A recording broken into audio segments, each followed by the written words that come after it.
Well, you ready? You want to take another call? Yeah, let's do it. That first Let's. one was super fun. I thought so too. I thought Yeah, it was absolutely great. I loved Let's it. let's talk with Priscilla. Priscilla has an interesting story. Priscilla, you were on with Genevieve and Secular Rarity. How are you? Good. How are you? Good. Yeah, doing great over here. What do you want to talk about? Um, so I would say my biggest thing is I spirit is real. And the way I look at it is everything around us is made of energy, including us. And when your physical body doesn't hold that energy is going to go somewhere. And that's what I would consider like your spirit. I am a person that's like very connected with the universe, like with grounding myself, crystals, um, communicating with spirit is a big thing for me. Um, and I do have my son, when he was younger, he was very, very sensitive to spirit. And for instance, in his bedroom, we're hunters. So we had a buck mount, like just the head. No, it wasn't a full head mount. It was just like the horns with the skull.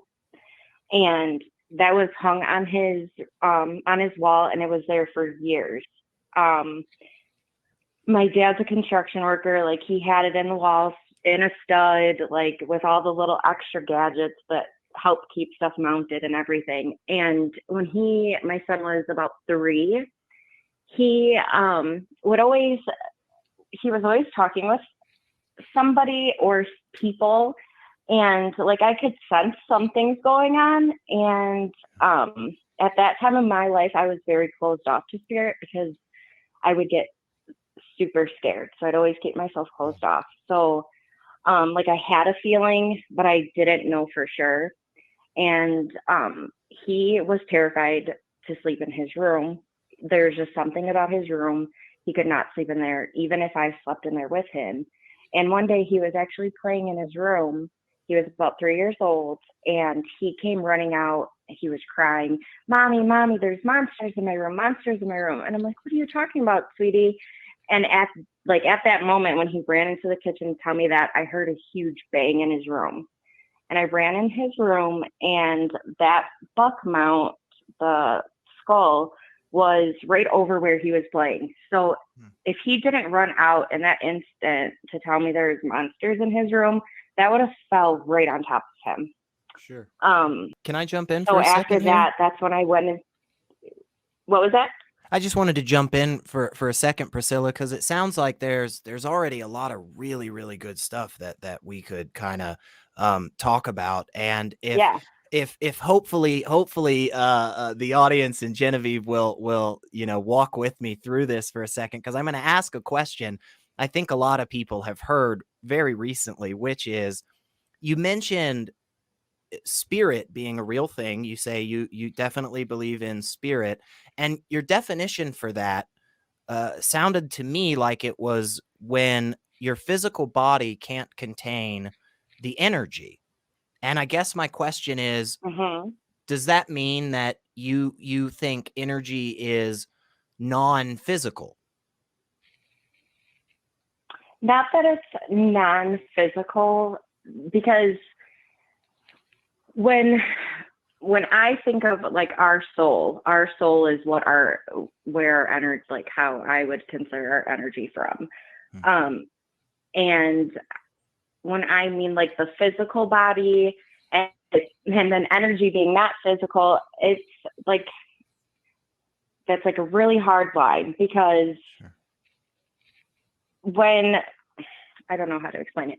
So sometimes when people see spirit, they're not seeing like a physical form of a person that you would think you would see, because it is just their energy, and it's just like a glowing orb. What would it would look like to you, like face to face, like a glowing orb. And because you're seeing that person's energy, that soul. Does that kind of make sense? Kind of. I definitely have some more questions, but I want Genevieve to jump in. Yeah. It sounds kind of like what you're talking about as an aura, but I love talking about the concept of souls with people. Because a soul is something that is prevalent in a lot of religious mythology. But I'm curious if you could define specifically what is a soul, where does it reside? Yeah. What is it, in tune with your consciousness? Is it what just generally makes you who you are? Like when you talk about a soul and energy in the context of the human experience, could you be just like a little bit more specific? So I guess how I would explain it is that, yeah, pretty much like your soul is connected pretty much with everything. Your soul is, kind of like what makes you you. It's hard to like get it into words. Yeah. It's a big you know question. what I mean? So for me, it is. It's a part of your consciousness. It's a part of just your existence. To me.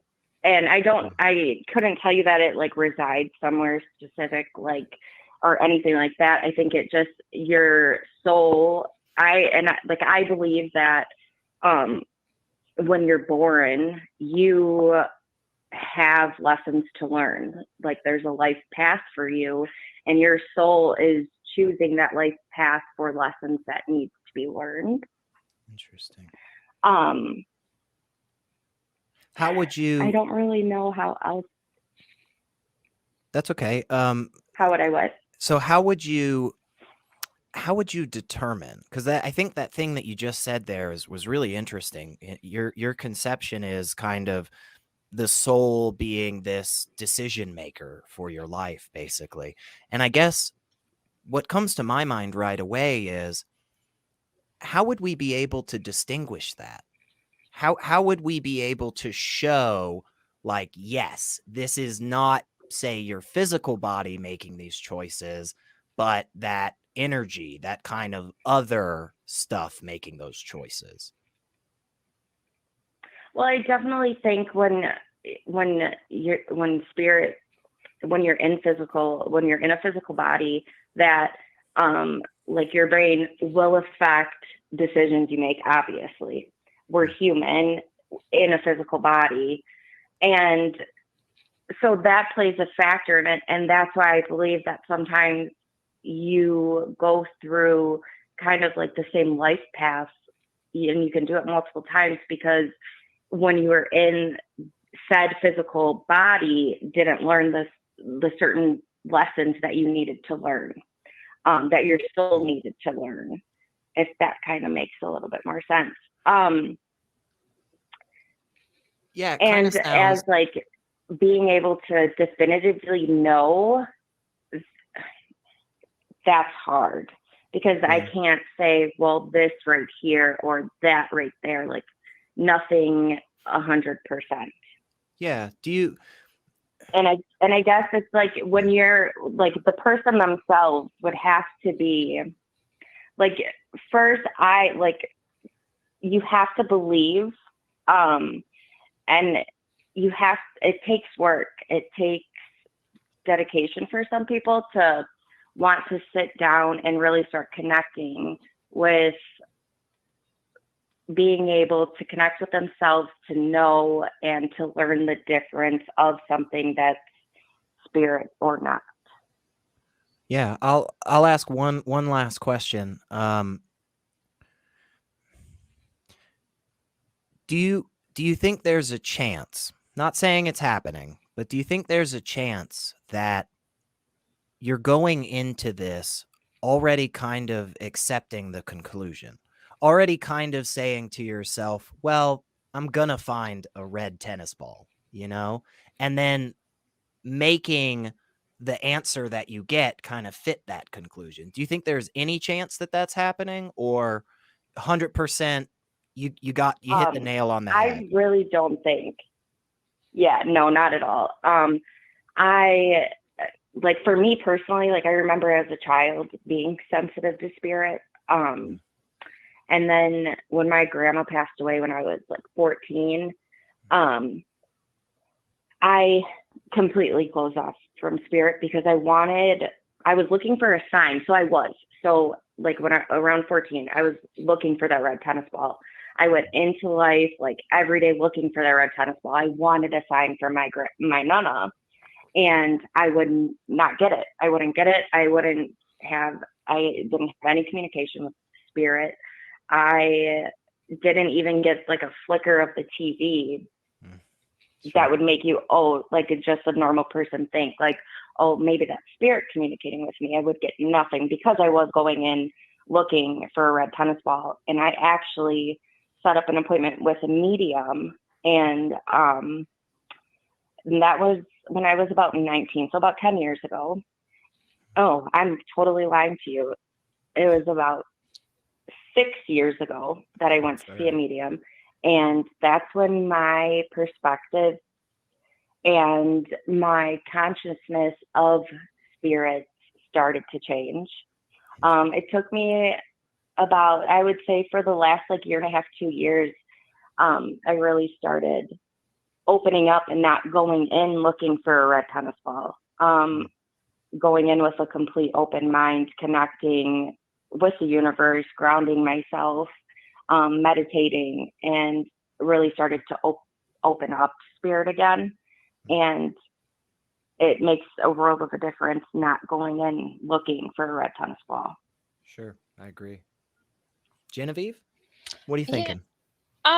I guess I'm curious, I don't want to take too much time with this, but I'm wondering if you can just sort of detail your experience with that medium. Like, what was it that they did or that they said that really sort of changed your perspective on what might possibly be out there? Because that's a pretty powerful shift to go from I'm not looking for a red tennis ball to, it seems like that was like a really pivotal moment in your shift in beliefs about these sorts of things. Yeah, so I guess it wasn't really my beliefs. It was really me being scared. I was scared of spirit. If I would see, like all the time, I would see something like out of the corner of my eye, and I would get super spooked. I would just always be nervous. I wouldn't want to communicate with anything like that and just close myself off. And when I went and met with her, the first thing that she talked about was my cat that had passed away. And she told me how my cat died because I really thought my dad killed my cat. It was a long story. And she validated my cat Gucci. And right there, I was like, okay, this is a little bizarre. I mean, I knew animals, like your animals, their spirits can reach out to you. I just never expected it. And then she went on, she validated a couple things about my grandma that I really needed to hear from. And then she just it was like, she kept asking me questions. She's like, you're telling me you've never called anybody and just told them something that you didn't know or like they didn't tell you? You've never just been sitting at a table and just like went up to a stranger and said something? And I was, no. And she's like, your energy is so powerful. You need to allow yourself to open up. She's like, you don't need to be here. And deep down, you don't need to be here because you can do this by yourself.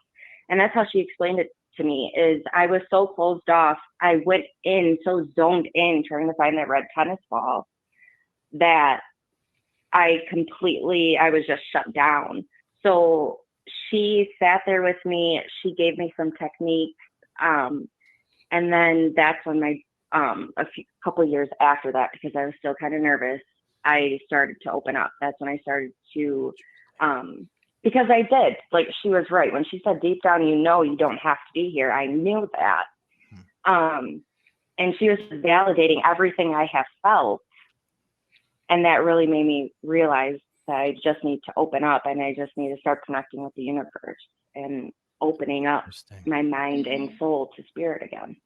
Yeah, that is really interesting. I will say it's interesting as well, because your experience with your medium reminds me a lot of when I first talked to a therapist after losing my father, because everything that you're doing, I mean, you sound, you know, really grounded and like in a really good place in your life and really comfortable. And, you know, I can attest to, you know, the power that meditation can have for that, and for seeking out connections with other people, and you know, feeling and understanding that we are part of this bigger ecosystem and we are all in this journey of life together. I mean, I think for anybody, that is a really positive direction and perspective to take in your life. I guess I'm just wondering where this supernatural element of it comes through. Like, where do we go from these tried and true traditions that work, you know, grounding, meditation, introspection, slowing down, connection with others? How do you tell the difference between just the positive benefits that we scientifically know from doing that and doing that and then experiencing spirits as a result? Yeah. And Priscilla, I just want to say, it's an insane feeling. you said it's the same Go feeling? ahead. No, that's okay. You said it was the It's same? an insane feeling. Insane. Like insane. Insane. Okay. It's like indescribable. Yeah. And I feel like that's how you know when you are communicating with spirit, because it feels like you're in basically like another world. Could I give you a little homework, Priscilla? Is that okay? Is that okay if I give you a little take home work? Sure. So just to remind everybody, every 7 p.m. on this fantastic channel you're watching right now, this wonderful show comes on. It's not always the amazing Genevieve and myself, but other great people. And we're gonna let you go here in a second, Priscilla, because we've got a couple of other, you know, wonderful callers just like you and our first caller today. But I think what might be some good homework, if you don't mind, and you want to come back and chat with us again, I think Genevieve's question there was just really, really spot on. I mean, circled the crap out of that with red marker and put some stars next to it. Do you think maybe over the next 6 or 7 days, you could try to sit down with yourself and see if you could come up with, you know, maybe some characteristics of the two different experiences, and maybe give us a call back and see what you've come up with? Yeah, I think that would be great. I think that would work really well, and I can write stuff down because I will forget so much. But I definitely will, and it will be a lot more clear to get through to the point. Hey, you did great, Priscilla. 100%. You're amazing. And also, journaling is another great practice that is backed by science. So definitely journal. It is. I journal a lot. Awesome. Well, thank you so much for giving us a call and hanging out with us. And we look forward to hearing from you again. Yeah, absolutely. Talk to you next week. Awesome. Well, we have got 2 good calls under our belt already, and I am looking at this queue. It is loaded up with people. I am so excited for that.